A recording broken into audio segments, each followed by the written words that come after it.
Okay, everyone, let's go back in time. It's 1947, the year when everything changed for the Indian subcontinent. The British are finally leaving India. After nearly 200 years of colonial rule, the sun was setting on the British Empire in India. But they left behind a huge mess, figuring out who gets what. Borders were hastily drawn and millions of people were caught in the chaos. Two countries were born, India and Pakistan, each with its own dreams and challenges. It was like a messy divorce, with a split family, arguments over stuff, and lots of bad feelings. The partition was painful and left deep scars. India, the older brother, got the big houses, the busy cities, and everything set up. It had the infrastructure and resources to start strong. Pakistan, the younger brother, got, well, the chance to do something big. It was a fresh start, but with many hurdles to overcome. Imagine India got the newest iPhone, and Pakistan got a coupon for a maybe better phone someday. The disparity was evident from the start. Now, at first, Pakistan was doing great, seriously. There was a sense of optimism and a drive to build a prosperous nation. They were confident and wanted to prove themselves. The spirit of independence was strong and the future looked bright. Businesses wanted to invest in Pakistan. The country was seen as a land of opportunities, attracting entrepreneurs and investors. It was a time of hope, of building a new country. There was a collective effort to lay down the foundations of a strong and vibrant nation. But then things went wrong. Quickly, political instability, economic challenges, and social issues began to take their toll. Like that popular kid in high school who wonders why they're not famous anymore. The initial promise started to fade. Today, we're looking at Pakistan's story, from riches to rags. It's a tale of highs and lows, of dreams and disappointments. Get ready, it's going to be a wild ride. Buckle up as we dive into the twists and turns of Pakistan's journey. Imagine the 1960s, the time of cool clothes and disco. While everyone danced, Pakistan was becoming an economic superstar. They were the rising star of Southeast Asia, the example everyone wanted to follow. The economy was growing, businesses were investing, and the future was bright. They're secret, young, hard-working people. These folks wanted success and were ready to build their country. They worked hard, and it showed. Pakistan was like that kid who gets perfect grades without even trying. Everyone was jealous, wondering, how do they do it? Pakistan was giving a masterclass in economic growth. But like all good times, this one ended. The music stopped, and Pakistan was left without a seat when the music stopped. Remember when Pakistan was a rising star? Yeah, about that. Between the military takeovers, the unstable government, and the bad money choices, Pakistan's success faded away. It's like they won the lottery, spent all the money, and forgot to pay their bills. The once great economy started to struggle, businesses got scared, and the cool kid became a warning story. Imagine a fancy sports car, now rusty and broken down. That's Pakistan's economy.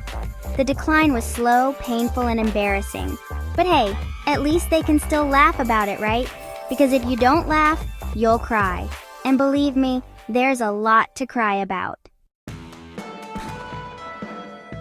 Section 4.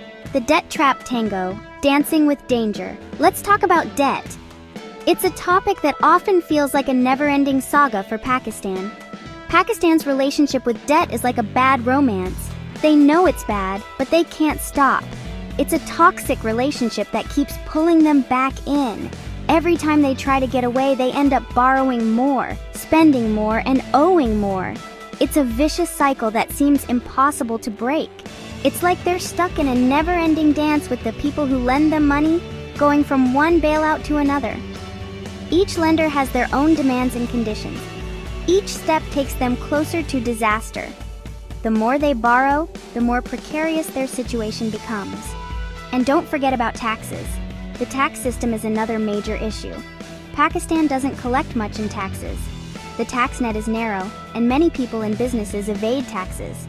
It's like they're throwing a huge party but only asking a few friends to pay. The burden falls on a small segment of the population. No wonder they're always broke. The lack of sufficient tax revenue exacerbates the debt problem. But hey, At least the rich people are having fun, right? The wealthy often find ways to avoid taxes, enjoying their wealth while the country struggles.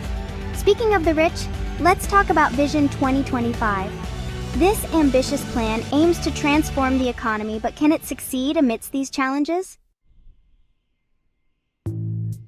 Vision 2025, Pakistan's big plan to become a rich country. It's like that friend who says they'll run a marathon after eating a whole cake on the couch.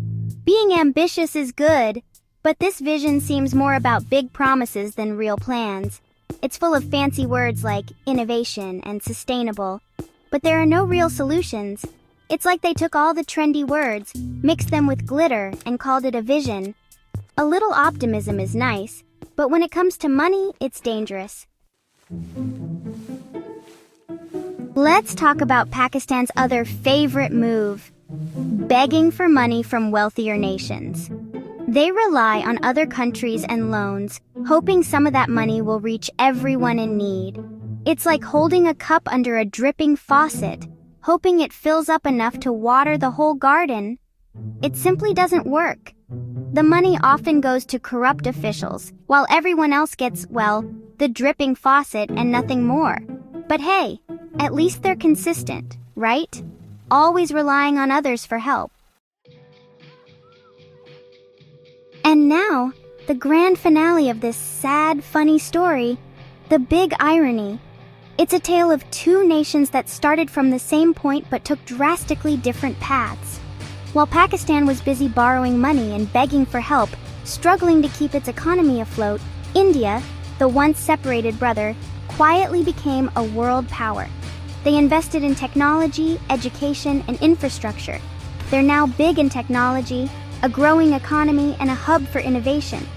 Their cities are bustling with startups and global companies in a country that's not developing anymore. They've moved past that label and are now seen as a major player on the world stage. It's like watching your little brother who used to cheat off your homework become a millionaire. The tables have turned in the most unexpected way. Meanwhile, Pakistan is still stuck with a bad economy, unstable government, and serious envy. Their dreams of prosperity seem more distant than ever. It's a classic, what could have been story, filled with missed opportunities and unfulfilled potential, showing that potential doesn't matter without good plans and the desire to change. Without the right vision and execution, dreams remain just that, dreams. But hey, at least they get to watch India's success, right? It's a bittersweet reminder of what could have been. It's like watching your ex get married and realizing that life has moved on without you, and realizing you forgot to reply to the invitation. Ouch. The pain of missed chances and the irony of fate. Now don't be a failure like Pakistan. Learn from India and quickly subscribe to the channel for more amazing content. And don't forget to like, share, and comment on this video. Goodbye.